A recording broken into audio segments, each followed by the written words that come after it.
ሰላም የተወደዳችሁ የኦሊ ስፖርት ቤተሰቦቻችን፣ በዛሬው ዝግጅታችን ዛሬ በእንግሊዝ ፕሪምየር ሊግ በ10ኛ ሳምንት ከሚደረጉ ጨዋታዎች መካከል አመሻሽ 12 ሰዓት ላይ በርንሌ አርሰናልን የሚያስተናግድበትን ጨዋታ በተመለከተ የቅድመ ጨዋታ ዳሰሳና የወቅታ ትንበያን አካተን ይዘንላችሁ ተገኝተናል።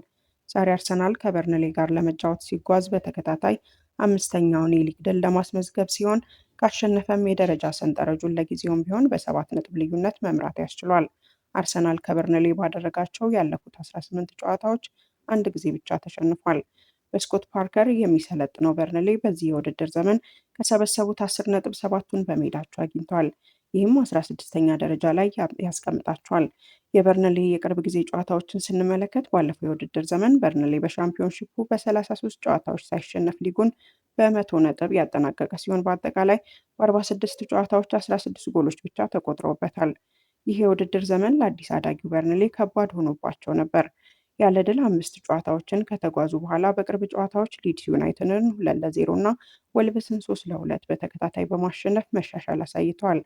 የክለቦቹ አሰልጣኞች የተናገሩትን ስንመለከት የአርሰናሉ ሚካኤል አርቴታ የተናገሩትን ቀዳሚ እናደርግ። እያንዳንዱ ጨዋታ የተለየ ነው፣ ምክንያቱም አዳዲስ ፈተናዎችን ያመጣል። አንዳንድ ጊዜ መታገስ አለብን፣ አንዳንድ ጊዜ ደግሞ አካሄዳችንን መለወጥ አለብን። ከበርንሌ ጋር የሚደረገው ጨዋታ በጣም ከባድ ይሆናል ብዬ አስባለሁ። ስኮት ፓርከርን በደንብ አውቀዋለሁ እና ከክለቡ ጋር እየሰራ ያለው ነገር አስደናቂ ነው ሲል ተናግሯል።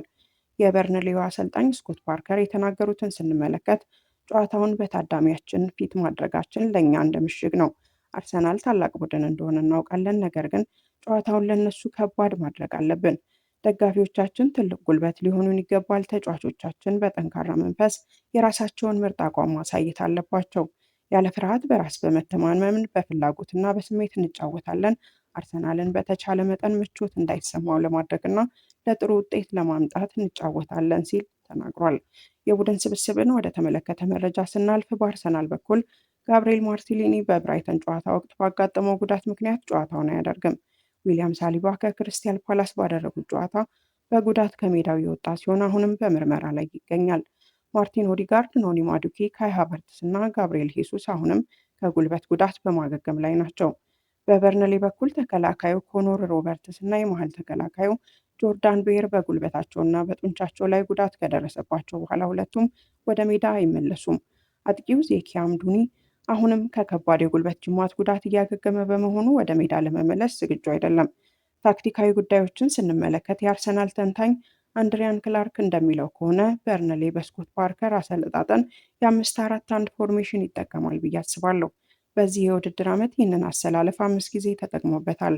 ለበርንሌ ጥሩ የመከላከል አቅም የሚፈጥር ቅርጽ ነው። ከመከላከል በተጨማሪ በርንሌ በመሃል ሜዳ ላይ ጠንካራ ጫና በመፍጠር ኳስን ለመቆጣጠር አስቸጋሪ ለማድረግ ይሞክራሉ። በርንሌ አብዛኛውን ጊዜ የኳስ ቁጥጥራቸው በአማካይ 35% ብቻ ነው ያለው። ነገር ግን በሜዳቸው ጠንካራ የመከላከል አቅም አላቸው። በ4 ጨዋታዎች 2 ጎሎችን ብቻ አስተናግዷል። በማጥቃት በኩል በርንሌ ከፍተኛ መሻሻል እያሳየ ነው። ካለፉት 10 ጨዋታዎች በ9ኙ ግብ አስቆጥረዋል።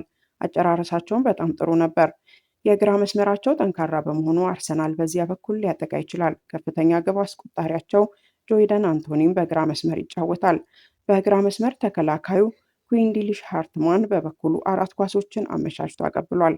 አንዳንድ ቁጥራዊ መረጃዎችን ስንመለከት በርንሌ በዚህ የውድድር ዘመን በሜዳቸው ካደረጋቸው 4 ጨዋታዎች 7 ነጥብ አግኝተዋል። ባለፈው የውድድር ዘመን ይህን ማድረግ የቻለው በ11 የሜዳው ጨዋታዎች ነበር። አርሰናል በበኩሉ ያለፉትን 3 የሊግ ጨዋታዎች ጎል አላስተናገደም። ከዚህ በፊት በተከታታይ 4 ጊዜ ግብ ያልተቆጠረበት እንደ አውሮፓውያን አቆጣጠር በግንቦት 2014 ሚካኤል አርቴታ በመሃል ሜዳ በሚጫወትበት ወቅት ነበር።